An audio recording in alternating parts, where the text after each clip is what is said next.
Have you ever wondered why some people seem to be stuck in a loop, facing the same challenges over and over again? Not just in one lifetime, but perhaps across many. It's a profound question. Not every soul moves forward.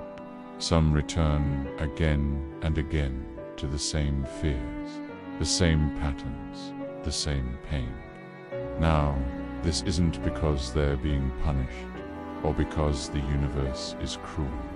It's for a much simpler reason. Because the lesson wasn't learned. The soul hasn't yet integrated the wisdom it came here to find. Think of it like a video game. You don't advance to the next level just by surviving. You advance by mastering the skills of the current one. If you keep falling into the same trap, the game doesn't punish you. It just resets you to the beginning of that level until you figure out how to navigate it. The spiritual journey is quite similar. It's not about punishment. It's about a persistent, loving invitation to grow. From our human perspective, time is a straight line. It marches forward relentlessly. We see lives pass, history unfold, and society evolve. We measure our lives in years, decades, and the milestones we achieve. But from the perspective of the soul, or the larger system, if you will, time is not the primary metric. The real measure of progress is something deeper, pattern resolution. It's about whether we've managed to untangle the knots within ourselves. You see, many souls can reincarnate over and over without any real inner growth. They might experience different circumstances, live in different eras, have different jobs, different families, but internally, they're running the same old software. They repeat the exact same emotional reactions. For example, a soul might always react with intense jealousy when they feel threatened, whether they're a king in one life or a baker in another. They might engage in the same power struggles, always needing to be in control or always feeling powerless. Or maybe they have the same avoidance mechanisms, running away from intimacy or conflict, no matter what form it takes. Externally, their life story looks completely different. But internally, on the soul level, nothing has actually moved. The scenery has changed, but the character hasn't evolved. So, true spiritual progress isn't measured by the number of years you live or the things you accumulate. It's measured by your awareness under pressure. It's about what happens when life squeezes you. Do you revert to the old, painful pattern? Or do you respond with a new level of consciousness, with a little more wisdom, a little more love, a little more freedom? That's the real test. That's where genuine growth happens. It's about breaking the cycle, not just enduring it. It's the conscious choice to respond differently to the same old trigger. That's the work. So, what keeps a soul stuck in these repeating loops? One of the biggest and most common causes of this stagnation is attachment, specifically attachment to identity. Souls can become deeply attached to certain roles or narratives they've built around themselves. Think about it. Some souls become attached to the identity of being a victim. Everything that happens is proof that the world is against them. This identity, while painful, can feel safe and familiar. It absolves them of responsibility. Others might become attached to an identity of superiority, always needing to be right, to be better than others. This armor of righteousness protects a fragile ego. Then there's the attachment to control, the desperate need to manage every outcome, which is rooted in a deep fear of the unknown. And, of course, there's a simple, raw attachment to fear itself, where the world is seen as a fundamentally dangerous place, and every action is dictated by a need for safety above all else. These identities become a kind of armor. And while armor might feel like it's protecting you, its real function is to block things from getting in. In this case, it blocks learning. It blocks growth. It blocks the very experiences the soul needs to evolve. The system, the universe, doesn't just rip this armor off by force. That wouldn't teach anything. Instead, it applies pressure. Life starts to get harder. The patterns become louder, more obvious. The consequences of staying in that identity become more and more unavoidable. It's not a punishment, it's amplification. The universe is turning up the volume on the signal, hoping that you'll finally hear the message. It's saying, look, this identity you're clinging to is causing you pain. It's not serving you anymore. Are you ready to let it go? The pressure is a gift, an opportunity to see the cage you've built for yourself, and to finally find the key. This leads us to a really important and often misunderstood aspect of the spiritual path, the role of suffering. Many spiritual traditions talk about suffering, and it's easy to get the wrong idea.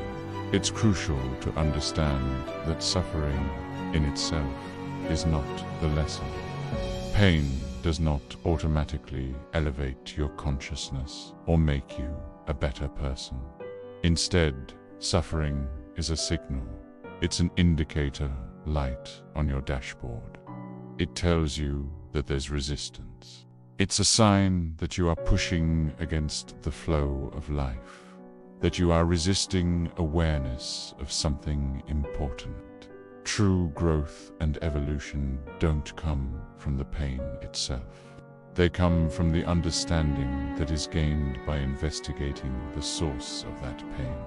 Understanding is what elevates consciousness. However, pain has a unique quality. Pain often forces our attention to places where comfort never would. When things are easy and comfortable, we tend to coast. We don't question our beliefs, our habits, our identities. Why would we? Everything seems fine. But when pain arrives, whether it's emotional, mental, or physical, we are forced to pay attention. We're forced to look at what's not working.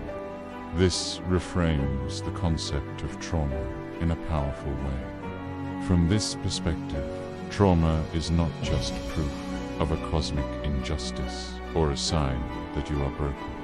Instead, trauma can be seen as proof of an unresolved perception. It's a powerful, energetic event that has been frozen in time within you because the awareness needed to process and integrate it was not available at that moment. The lingering pain of trauma is the soul's way of saying, there is something here that needs to be seen. There is a perception here that needs to be healed and updated. It's a call to bring your present moment awareness to a past wound, not to relive it, but to finally understand it and release its hold on you. The pain is the messenger, not the message itself. In the end, it's a simple but profound truth. Souls do not get stuck because they are weak or flawed or unworthy. They get stuck for one reason. They refuse to see. They refuse to look at the patterns, to question the identities, to feel the discomfort that precedes growth. They choose the familiarity of the cage over the uncertainty of freedom. And the universe, in its infinite patience, will wait. Nothing in this system, nothing in your own soul's journey, truly moves forward until it is seen. Seen without judgment, seen without blame, seen with clarity and compassion. The moment you turn and face the pattern, the moment you acknowledge the outdated identity, the moment you listen to the signal of your suffering, that is the moment the key turns in the lock. That is the moment you step out of the loop and on to the next level of your incredible journey. The power was always yours. If this resonated with you, consider subscribing for more content like this. Take care and keep seeking clarity. Have you ever felt different right from childhood? Not in a way that makes you feel special or better than anyone else, but heavier, like you're carrying something extra. You notice things other people miss. You feel emotions on a much deeper level. And when you suffer, you often do it in silence. If this sounds familiar, it's not because you're some chosen one. It's a sign of an experienced soul, a soul that has been around the block a few times. This journey isn't about being better. It's about being more aware. And that awareness comes with a weight all its own. So, what exactly are these advanced souls? Let's start with what they are not. They are not perfect, far from it. They're not immune to pain. In fact, they often feel it more acutely. They are not enlightened saints floating on a cloud of bliss. Just like everyone else, they fail. They struggle with daily life. They are filled with self-doubt. They make mistakes, sometimes big ones. But there's one crucial difference that sets them apart. They cannot unknow what they see. The veil has been lifted, and they perceive the underlying currents of life, the motivations, the patterns, the unspoken truths. For them, ignorance is no longer an option. It's a shelter that has been permanently dismantled. They can't go back to pretending they don't see the things they see. And this inability to turn a blind eye is both a gift and a profound burden. They have to navigate the world with a level of clarity that most people are protected from. This leads to a really interesting question. Why would an experienced soul choose a more difficult life? It seems counterintuitive, right? You'd think after so much experience, you'd earn an easy ride. But it's the opposite. With greater experience comes greater responsibility. These souls often find themselves in situations that seem unnecessarily hard. They might be born into restrictive environments, face deep emotional isolation, or grapple with intense moral ambiguity. They might take on roles with invisible pressure, where they are expected to hold everything together without any recognition. This isn't because they're masochists who enjoy suffering. It's because they understand, on a deep subconscious level, that complexity is what accelerates refinement. It's like a diamond being formed under pressure. They aren't here to escape pain or find a comfortable hiding spot. They are here to learn how to hold a state of high awareness, even while being right in the middle of that pain.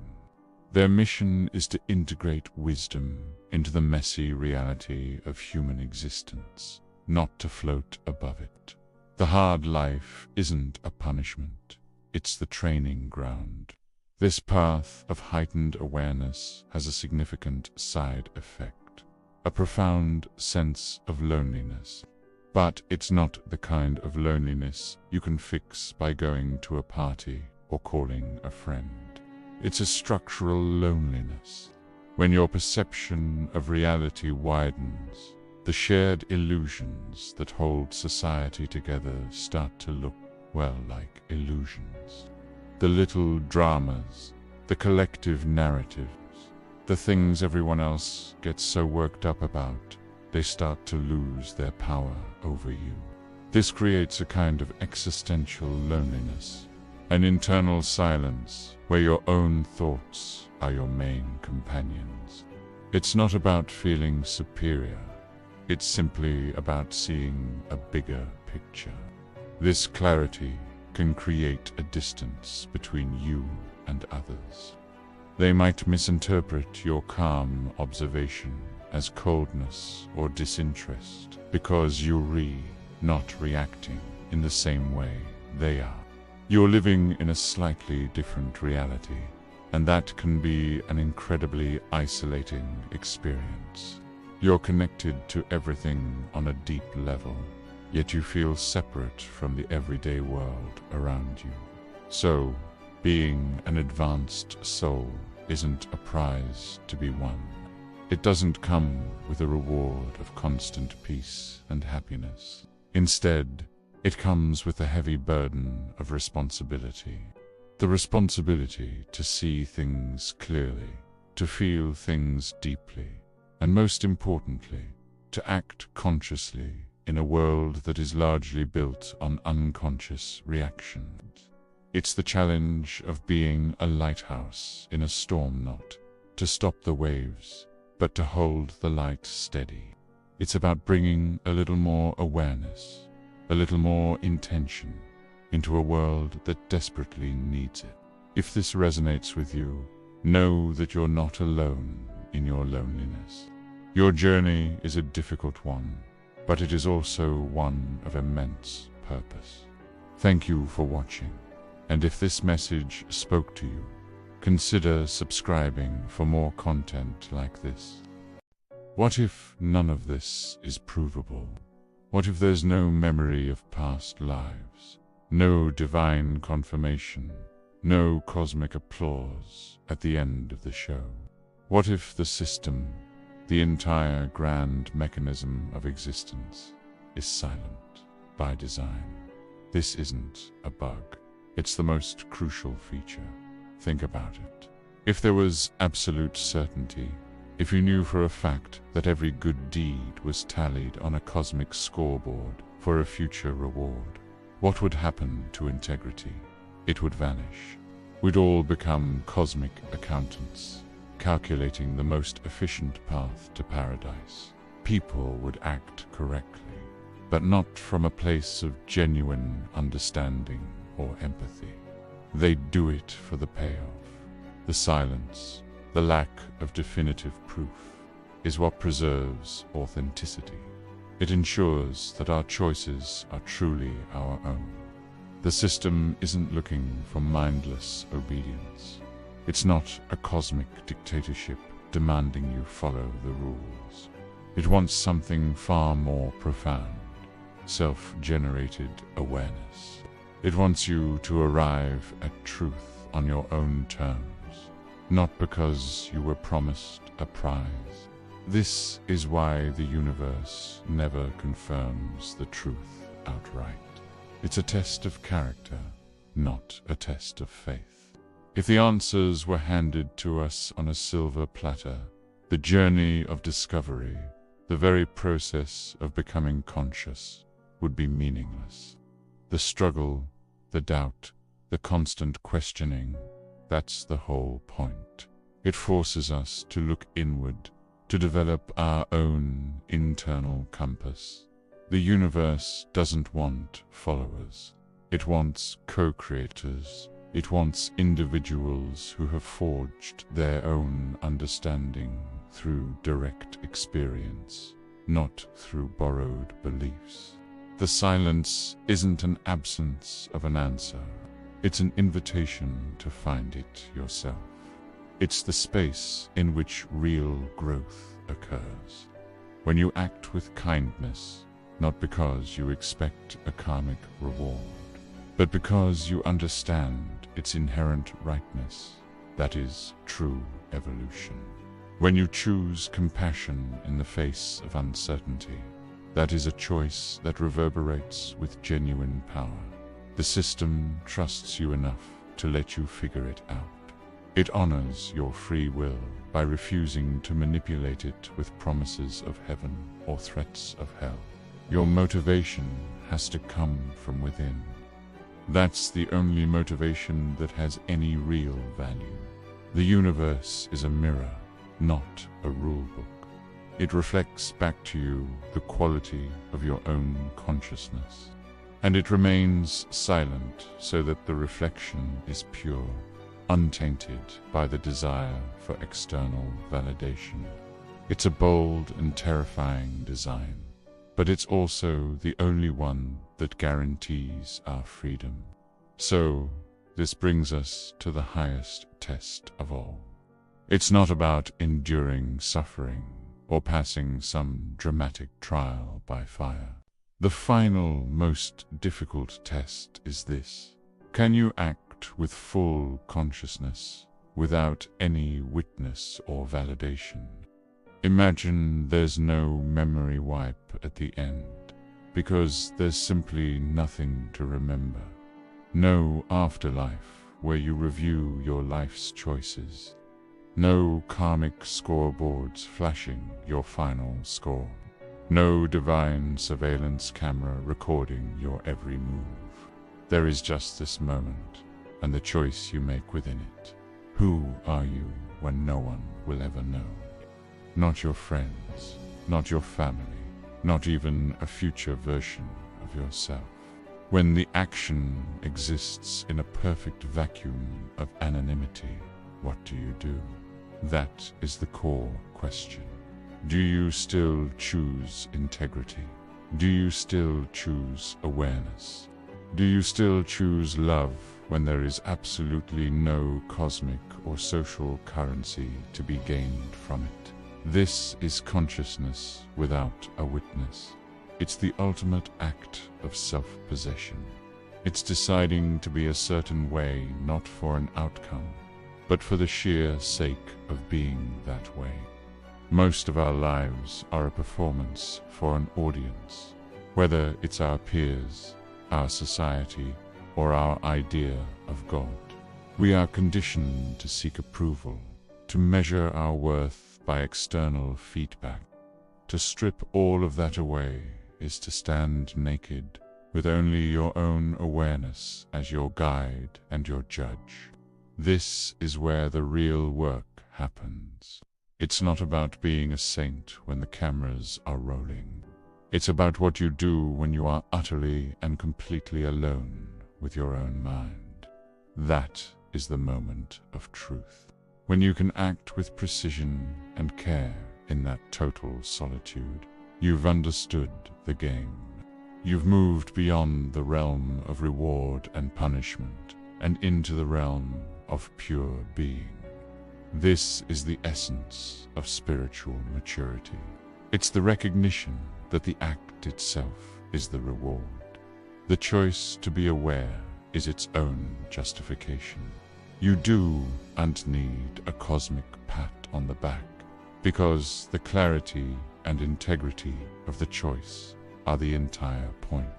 This is the liberation from the need for an external other to validate your existence. You become your own source of light.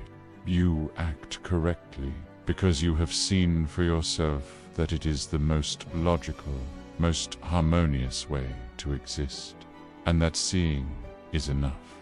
No promise of a future paradise can compare to the immediate reality of a conscious choice made in the present moment. This is the profound freedom the system offers us, the chance to become the architects of our own character, built not on the shifting sands of external opinion, but on the bedrock of our own unwitnessed innermost decisions. So, what is the ultimate metric? If we peel back all the layers, what is the one question the system truly asks of us? It doesn't ask, were you successful by the world's standards? Did you accumulate wealth or fame? It doesn't ask, were you loved by many? Were you happy all the time? These are temporary states, outcomes dependent on a million external factors. The system's question is far more personal, far more precise. It asks, did you notice yourself? Did you catch yourself falling into old, unconscious patterns of reaction, of anger, of fear, of judgment? And when you noticed, did you interrupt those patterns? Did you make a different choice? Did you choose awareness when ignorance was so much easier, so much more comfortable? That's it. That's the entire game. The only currency that has any value in this grand design is the currency of self-awareness. Every moment you catch yourself on autopilot and consciously choose to be present, you've minted a coin of this precious currency. Every time you choose a thoughtful response instead of a knee-jerk reaction, you've made a deposit. It's not about being perfect. It's about the noticing. It's about the effort to interrupt. The system doesn't score you on your successes and failures. It scores you on your attention.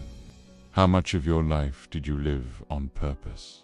And how much was just a script running in the background? The ultimate metric is the measure of your presence. It's the quality of your attention. Everything else, happiness, success, relationships, these are byproducts. They are the beautiful consequences of a life lived with attention. But they are not the goal. The goal is the attention itself. The goal is to see your own machinery in action and to become its master, not its slave. When you get angry, the question isn't whether you were justified. The question is, did you see the anger arise? Did you feel it in your body? Did you watch the thoughts it generated? And did you choose how to act? Or did the anger act through you? This is the work. It's subtle, it's internal, and it's the only work that truly matters. It is the path from being a puppet of your conditioning to being the conscious director of your own experience. The universe isn't asking you to be good. It's asking you to be awake. And that simple, profound shift in focus is the key to everything. So, if this entire framework is real, if we are here to refine our consciousness through the friction of life, then existence is not about getting saved. It's not a test you pass to get into an exclusive club called heaven. And it's not really about finding happiness or manufacturing meaning, because those things come and go. It is about precision, the precision of your perception. It's about learning to see things as they are, without the distortion of your own ego, your fears, and your desires. It's about calibrating your inner world so that it reflects reality with increasing clarity. And so, the final test, the one we are all taking right now, in this very moment, is devastatingly simple. Can you live consciously?